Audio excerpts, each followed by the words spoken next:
Just imagine करो कि रात का वक्त है और आप अकेले कहीं बैठे हो और आप बहुत ज्यादा उदास हो। इसकी वजह है आप जो चाहते थे वो आपको नहीं मिल पाया।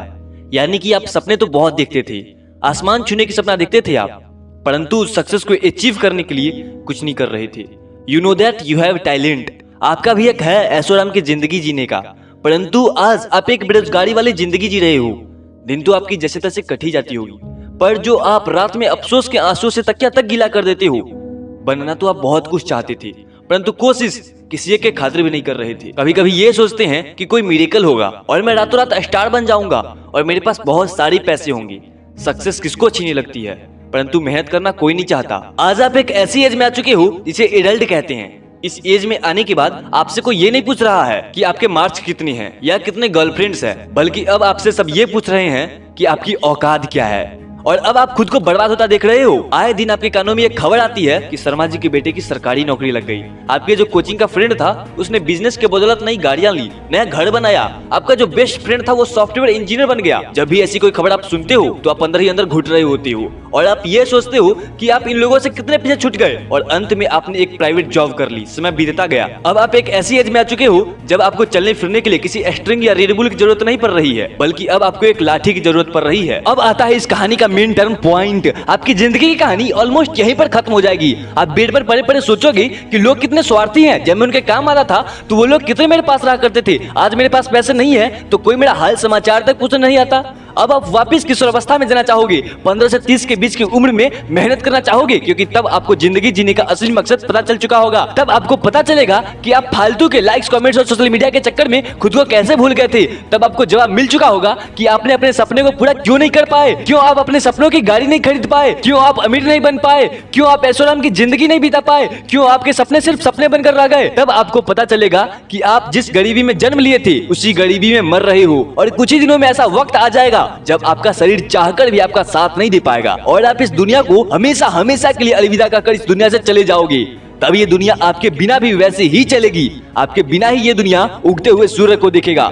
Then you want 2 minute, only 2 minute मिल जाए तो मैं अपनी माँ से अपनी गलतियों की माफी मांग सकूं, अपने पापा के सहारे की लकड़ी की जगह खुद का सहारा दे सकूं। तब आपको लगेगा बीतता तो वक्त था परंतु खर्च हम हो रहे थे। माँ जगाते जगाते थक जाती थी, लेकिन आप देर रात तक पढ़ने के बहाने सुबह 8 बजे तक सोते रहते थे। परंतु असलियत तो ये थी कि देर रात तक गेमिंग या चैटिंग किया करते थे। फ्री फायर, पबजी का रैंक पुश करते थे लोगों के बीच खुद को प्रो प्लेयर दिखाने के लिए। अपने फोटो एडिट करते थे खुद को स्मार्ट बताने के लिए। कितना टाइम वेस्ट करते थे तुम हर काम को, पढ़ाई को कल पर टाल दिया करते थे। पढ़ाई करके अपने दिमाग को घिसने की जगह आप फालतू में मोबाइल पर अपने उंगलियां घिसते रहते थे। कितने घंटे सुबह देर उठने की वजह से फालतू में दोस्तों से आर्गुमेंट करके न जाने कितने घंटे बर्बाद किए। उन घंटों को मिलाकर कई हफ्ते बन जाते, हफ्ते से महीने, महीने से साल बन जाते। और ऐसा करके न जाने आप कितने जिंदगी एक्स्ट्रा जी सकते थे।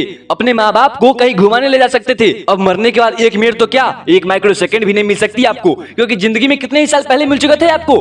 लेकिन थैंक गॉड कि अभी ऐसा कुछ नहीं हुआ है। यह तो बस एक दिल दहला देने वाली कल्पना थी। रियलिटी में ऐसा भी कुछ नहीं हुआ है। अब वक्त आ चुका है दोस्त एक सही ट्रैक पर आने का, अपने दिमाग के सिग्नल को ग्रीन करने का, क्योंकि अभी भी कुछ नहीं बिगड़ा है। अभी आप जिंदा हो और आपका शरीर भी आपका साथ दे रहा है। स्टीफन हॉकिंस के दिमाग के अलावा कोई अंग नहीं काम करता था, फिर भी उन्होंने महान साइंटिस्ट बनकर इतिहास रच दिखाया।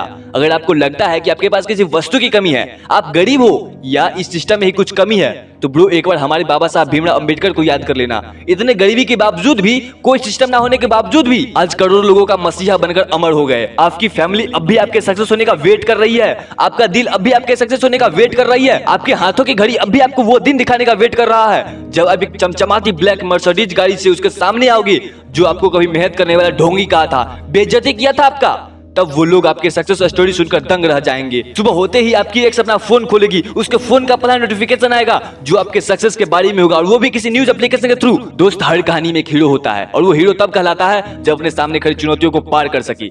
आपकी कहानी का हीरो आप खुद हो और आपकी चुनौती ये है कि आप अपने सामने खड़ी सक्सेस को कैसे अचीव करते हो। Choice on your hand. दोस्त जीत की सफर आपके लिए बहुत हार्ड वर्क करता है और आपके लिए सोच के सागर में डूबकर आपके सक्सेस के लिए शब्दों की मोती ढूंढ कर लाता है। जीत की सफर अभी एक अंकुरित बीज है। इस बीज से पौधे, पेड़ और विशाल पेड़ और उसके बीज से विशाल का जंगल बनने के लिए आप लोगों का एक लाइक, सब्सक्राइब और शेयर की जरूरत है। Please help me, then I also help you. Thanks.